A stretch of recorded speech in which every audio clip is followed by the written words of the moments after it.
Welcome to Worst Case Scenario 10. This isn't just a story, bro. It's a nightmare carved from water. The kind that doesn't forgive, doesn't pause, doesn't care. Imagine a perfect morning after Christmas. December 26th, 2004. Beaches stretching across the Indian Ocean. From Thailand's golden sands to Indonesia's fishing villages, buzzing with life. Families kicking back after the holiday rush. Kids building sandcastles.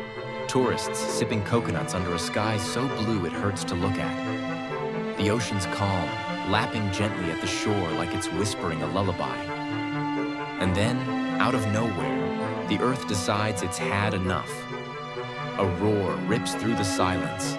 The ground shakes like a beast waking up. And the ocean, oh man, the ocean turns into a monster. This is the day the Indian Ocean Tsunami swallowed everything in its path, leaving over 230,000 souls lost and a world stunned. I'm taking you back to that morning, to the edge of survival, where water became death itself. Strap in, because this one's going to hit hard.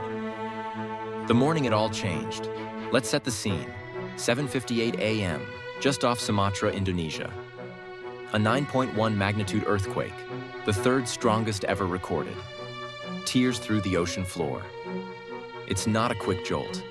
This thing lasts 10 whole minutes, long enough to feel like the planet's cracking open. Under the sea, a slab of earth 1,200 kilometers long jolts upward, shoving billions of tons of water into motion. On land, people stumble, dishes crash, dogs howl, but most don't know what's coming. They don't know that in minutes, their lives will be gone. First sign, the water pulls back. In Phuket, Thailand, tourists see it. Reefs popping up, fish flopping helplessly on the exposed sand. Some laugh, snap photos, chase the receding tide like it's a game. In Banda Aceh, fishermen point and wonder why the sea's running away.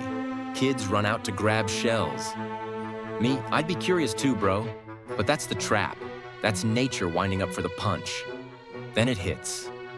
A wall of water, 30 meters high in some spots, 100 feet of raw black fury, slams into the coast.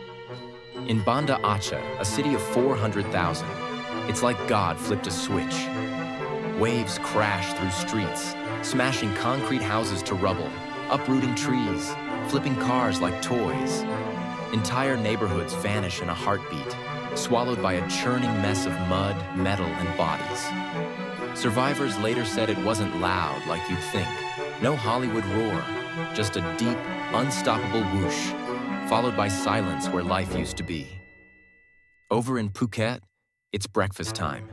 Tourists are munching on eggs and toast when the ocean bursts through their hotels. Glass shatters, tables flip, people scream as water floods in, dragging them out to sea with sunbeds and suitcases. In Sri Lanka, a train, the Samudra Devi, packed with 1,500 passengers, gets lifted off its tracks like a child's toy. Waves toss it aside, killing over 1,000 in seconds. Across 14 countries from India to the Maldives, the story's the same. No warning, no mercy, just water taking everything. By the end, over 230,000 are dead, millions homeless. Bodies wash up for weeks. I've seen the footage, bro. Villages flattened, people clinging to trees, a train twisted like tinfoil. It's the kind of thing that makes you feel small, helpless. How do you fight an ocean? Why did so many die? Here's the gut punch. This didn't have to be so brutal.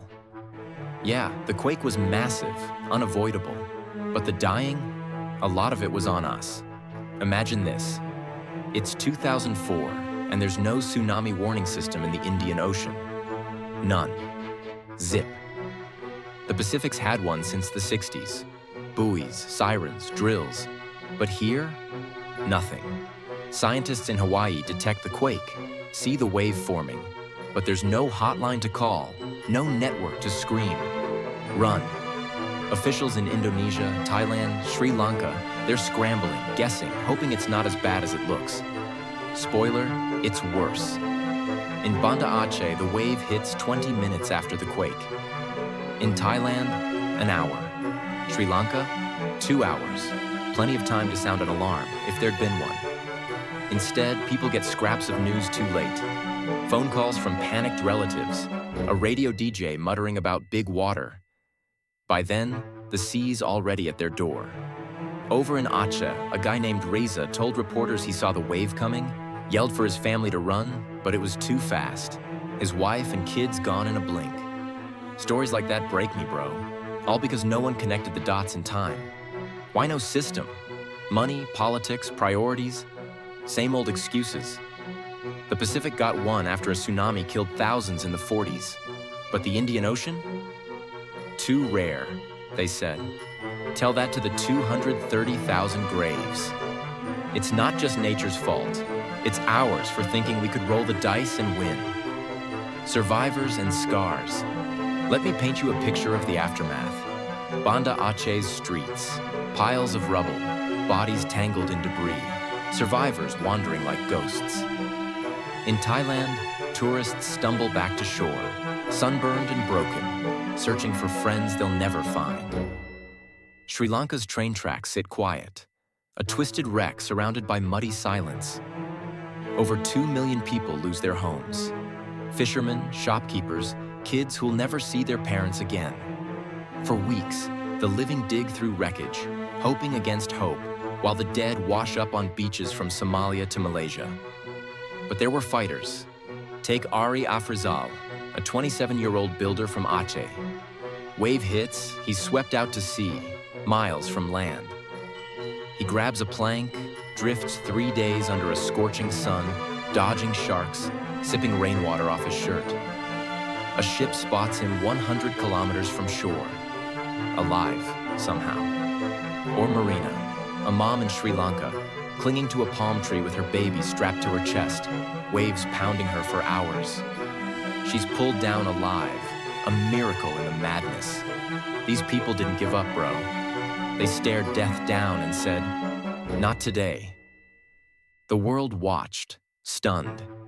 Aid poured in, billions from the US, Japan, Europe. Volunteers flew to dig, doctors stitched up the wounded, locals shared what little they had left. By 2005, the Indian Ocean got its warning system. Buoys, sirens, the works. Too late for 230,000, but maybe not for the next time. Still, I can't shake this thought. How many Rezas, how many Marinas could have made it if we'd acted sooner? What did we learn? Fast forward to 2025, and the scars are still there.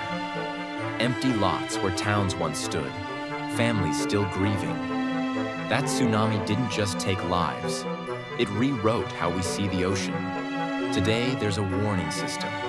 Buoys bobbing out there, satellites watching, alerts pinging phones. But here's the thing. Tech's useless if we don't listen.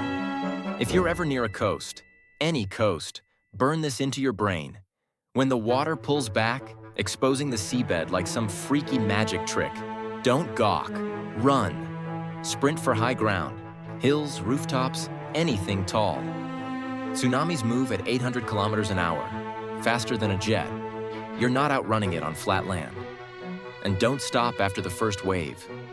The second or third can be worse, crashing in when you think it's over. I've read the stories. People walking back to check their stuff, only to get wiped out. Don't be that guy, bro. This wasn't a fluke we couldn't see coming. The Pacific had warnings. We could have built one here. Now we have it, but it's on us to act. If I'd been on that beach snapping pics of fish flapping in the sun, would I have known? Would you? Maybe not back then. But now we do. You and the next wave. This hits me hard, bro. I see those waves in my head, black, towering, relentless, and I wonder what I'd do if it was my town, my family. Maybe grab my kid, bolt for the hill behind my house, pray we're fast enough. But it's not just about me. It's about you, wherever you're watching this. Coastal city? Vacation spot? One day, it could be your turn. So here's my ask. Don't let this fade. Talk to your crew, your parents, your mates. Know your high ground, your escape plan. If the sea acts weird, too still, too far back, don't wait for a siren, move. Share this if it makes someone think twice. Drop a comment. What's your first move if the water comes for you? Because 2004 taught us one thing. Nature doesn't warn twice. This is Worst Case Scenario 10, signing off. Stay sharp, the ocean's still out there, bro.